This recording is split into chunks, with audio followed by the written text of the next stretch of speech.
شدت سے اس کے گلاب جیسی پنکھڑیوں پر اپنی شدتیں ڈھا رہے تھے۔ روشال، جس نے ابھی تک نواب بالیان کے کندھے کو نہیں پکڑا تھا، وہ بس آنکھیں بند کیے نواب جی کو ان کی منمانیاں کرنے دے رہی تھی۔ وہ ان کو جھٹک تو نہیں سکتی تھی، پر اس سے زیادہ حق رکھتے تھے وہ روشال پر۔ روشال کو آج نواب بالیان کا لمس ذرا اچھا نہیں لگ رہا تھا۔ ایک دم نواب جی کی ناانصافی یاد کرتے روشال نے پچھلے 20 منٹ میں پہلی دفعہ نواب بالیان کے کندھے پر ہاتھ رکھتے ان کو دور کرنا چاہا تھا، پر نواب بالیان روشال کے نچلے ہونٹ کو اپنے دانتوں میں دباتے کٹ لگاتے روشال کے دور جانے کی کوشش ناکام بنا چکے تھے۔ وہیں روشال ان کی شدت پر سسک اٹھی تھی۔ نواب بالیان جو روشال کے لبوں کو آزاد کر کے خماری سے روشال کو دیکھنے لگے، جو موٹے موٹے آنسو آنکھوں میں سجائے نواب بالیان کو ہی دیکھ رہی تھی۔ کیا ہوا چھوٹی بیگم؟ اس سے زیادہ میری بے رحم شدتیں آپ بستر پر کیا اس کمرے کے ہر کونے میں سہ چکی ہیں، اور اسے اپنی گود میں بٹھائے ہی بولے، آپ سے میں کتنی بار اپنا حق لے چکا ہوں، پھر آج کیوں مجھے میری بے رحمی میری شدتوں پر دور کر رہی ہیں؟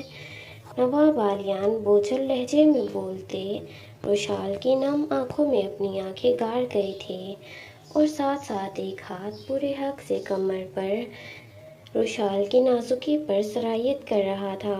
کیونکہ آپ کی آج ناانصافی کی وجہ سے مجھے آج آپ کا لمس اچھا نہیں لگ رہا۔ بہت ہی ہمت کرتے روشال نواب بالیان کو بتا گئی تھی کہ وہ اندر سے کتنی ہرٹ ہے۔ یہ سنتے نواب بالیان کو چوٹ سی لگی تھی، اور ایسا لگا تھا جیسے وہ انگاروں پر کھڑے ہیں۔ ان کی چھوٹی بیگم کو ان کا لمس آج اچھا نہیں لگ رہا تھا۔ جہاں چوٹ سی لگی تھی، وہیں آنکھوں میں سرخی بھی بڑھ گئی تھی۔ آخر کیسے چھوٹی بیگم ان کے لمس کو دھتکار گئیں؟ نواب بالیان کے چہرے پر تکلیف دیکھتے روشال کا دل جکڑا تھا، لیکن آج اس کو اپنی عزت نفس زیادہ پیاری تھی۔ کیا بولا آپ نے؟ ایک دم نواب بالیان روشال کے بال گدی سے پکڑتے غرائے تھے۔ بولی چھوٹی بیگم۔ ایک دم روشال کی آنکھوں سے آنسوؤں کا جھرنا بہنے لگا تھا۔ نواب بالیان کو اس کی حالت کا احساس ہوا۔ وہ ایک دم ندامت سے اپنا ہاتھ پیچھے کرتے اپنے ماتھے کو مسلتے روشال کا چہرہ اپنے ہاتھوں میں بھر گئے تھے۔ I'm so sorry چھوٹی بیگم، I'm sorry۔ یہ بولتے روشال کے سرخ عارض پر اپنے آنکھ جیسے لب رکھ گئے تھے۔ روشال جو بے آواز رو رہی تھی، شاید اس کے نواب جی کو احساس ہی نہیں تھا کہ وہ کیسے اس کو تکلیف دے گئے ہیں۔ کیا ہوا ہے چھوٹی بیگم؟ اتنی ناراضگی؟ جانتی تھی نا کہ میرے باپ کے ساتھ تھا، چھوڑنے گیا تھا، بس یہ غلطی ہو گئی جو آپ کو وقت بتایا تھا اس وقت پر پہنچ نہیں سکا۔ کیوں نہیں پہنچ سکے؟ روشال نے اپنا نواب بالیان کی ناانصافی کے وجہ ان کے منہ سے سننا چاہی تھی۔ یہ سنتے نواب بالیان سوچ میں پڑے تھے۔ دونوں ایک دوسرے کے حد سے زیادہ نزدیک تھے۔ روشال کی خوبصورت ہیزل بلو آنکھیں آنسوؤں سے ڈوبی نواب بالیان کو ہی دیکھ رہی تھیں۔ اگر میں نے چھوٹی بیگم کو یہ بتایا کہ میرے باپ کے بیوٹی پروڈکٹس کو پارسل کراتے دیر کر گیا آنے میں، تو وہ اتنی معصوم اور بھولی تھیں کہ وہ سمجھ ہی نہیں پاتی ان کی سائڈ کو۔ وہ چھوٹی بیگم نواب بالیان کے گلے میں گلٹی ابھر کر معدوم ہوئی تھی۔ زندگی میں پہلی دفعہ وہ اپنی چھوٹی بیگم کی بہتری کے لیے جھوٹ بولنے لگے تھے، یہ جانے بنا کہ یہی چیز ان کی چھوٹی بیگم کو اور زیادہ اندر سے توڑ کر ریزہ ریزہ کر جائے گی۔ وہ نہ گاڑی خراب ہو گئی تھی، اور پھر ایک دوست مل گیا کراچی میں، اسی لیے لیٹ ہو گیا۔ یہ جھوٹ سنتے روشال نے اپنی آنکھیں موندی تھی۔ نواب جی کا جھوٹ اسے اور زیادہ تکلیف پہنچا گیا تھا۔ کاش وہ سچ بول دیتے تو اتنی تکلیف نہیں ہوتی۔ یہ سوچتے روشال کی دھڑکنیں بے قابو ہوئی تھیں، اور دوسری طرف نواب بالیان روشال کے چہرے پر تکلیف کے آثار دیکھتے اس کو اپنے سینے سے لگاتے اس کی گردن میں منہ چھپا گئے تھے۔ میں وعدہ کرتا ہوں چھوٹی بیگم، آج کے بعد کبھی آپ کے ساتھ ناانصافی نہیں کروں گا۔ جو ہو گیا سو ہو گیا۔ آج آپ مجھے اپنے بہت قریب کرتے، میری شدتوں میں بھیگتے، مجھے سکون دے دینا۔ یہ بولتے اب نواب بالیان اس کی سائیڈ گردن پر اپنے دانت شدت سے گاڑ گئے تھے۔ ان کی بے رحم شدت پر رشال کی آنکھیں اور زیادہ بھیگی تھیں، کیونکہ اس کے نواب جی اس کے احساسات کو سمجھ ہی نہیں پا رہے تھے۔ پر آج اس کو کسی حالت میں نواب جی کی قربت منظور نہیں تھی۔ وہ ایک دم اپنی نازکی پر جھکے نواب بالیان کو دونوں ہاتھوں سے دھکا دیتی، ان کی لیب سے اٹھ کر نیچے پڑی شال اٹھاتی اپنے شانوں پر ڈال گئی تھی۔ کیونکہ نواب بالیان آگے سے اس کی قمیض چاک کر گئے تھے۔ نواب بالیان جو اب گہری سانسیں لیتے، خون اترتی آنکھوں سے اپنی چھوٹی بیگم کو دیکھ رہے تھے، جو کہ گلاس ونڈو کے پاس جا کر کھڑی ہو گئی تھی ان سے رخ موڑ کر۔ یہی چیز نواب بالیان کے تن بدن میں آگ لگا گئی تھی۔ ایک دم وہ غصے سے رشال کی طرف بڑھنے لگے اور پھر اپنے قدم روک گئے تھے۔ تو پاگل ہو گیا ہے بالیان، چھوٹی بیگم ماں بننے والی ہیں، اس حالت میں ان کو بے پناہ خیال اور پیار کی ضرورت ہے۔ اپنے آپ پر قابو رکھ اور ان کو اپنی محبت سے بھری شدتوں میں رنگ کر بتا کہ وہ تیرے لیے کیا معنی رکھتی ہیں۔ چھوٹی بیگم کی طرف بڑھتے، اپنی شال زمین پر اچھالتے، اپنی قمیض کے آگے کے اوپری 3 بٹن کھولتے، وہ رشال کے پاس پہنچتے، اس کو دونوں کندھوں سے پکڑ کر اس کا رخ اپنی طرف کرتے گلاس ونڈو کے ساتھ لگا گئے تھے۔ رشال جو نم آنکھیں لیے بے تاثر سی اسپاٹ بنی اب نواب بالیان کو دیکھ رہی تھی۔ دیکھیں چھوٹی بیگم، آپ کے سارے شکوے سر آنکھوں پر، لیکن یہ 32 سالہ مرد ایک 17 سال کی لڑکی کے آگے بار بار جھک رہا ہے۔ یہیں سے آپ اپنی اہمیت کا اندازہ لگا لیں۔ انسان ہوں، غلطیاں ہو جاتی ہیں۔ ویسے بھی دیکھا جائے تو میں پوری کوشش کرتا ہوں آپ میں اور رباب میں توازن قائم رکھ سکوں، لیکن بس نہیں کر پاتا۔ یہ بولتے اپنی التجا سے بھری نگاہیں رشال کی خوبصورت آنکھوں کے اندر گاڑ گئے تھے۔ ناانصافی تو شاید میرے ساتھ ہی ہونی ہے، وہ بھی تب تک جب تک میں یہاں ہوں۔ بہت ہی دھیمے اور گڑبڑاتے لہجے میں بولی کہ نواب بالیان کو ایک دو ہی لفظ سمجھ میں آئے تھے، پر وہ رشال کی آنکھوں میں گہرے شکوے کی رمق دیکھ چکے تھے۔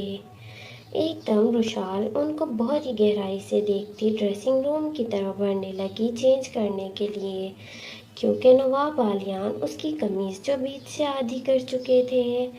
ایک دم نواب بالیان نے اس کی نازک دودھیا کلائی پکڑتے اسے اپنی طرف کھینچا، وہ کٹی ہوئی ڈال کی طرح ان کے سینے سے جا لگی تھی۔ اس کی کمر پر اپنا حصار مضبوط کرتے وہ اور زیادہ اسے اپنے آپ میں قید کر گئے تھے۔ چھوڑے مجھے نواب جی، بولا نا کہ آج نہیں۔ وہ ایک دم ان کو پیچھے کرنے لگی تھی۔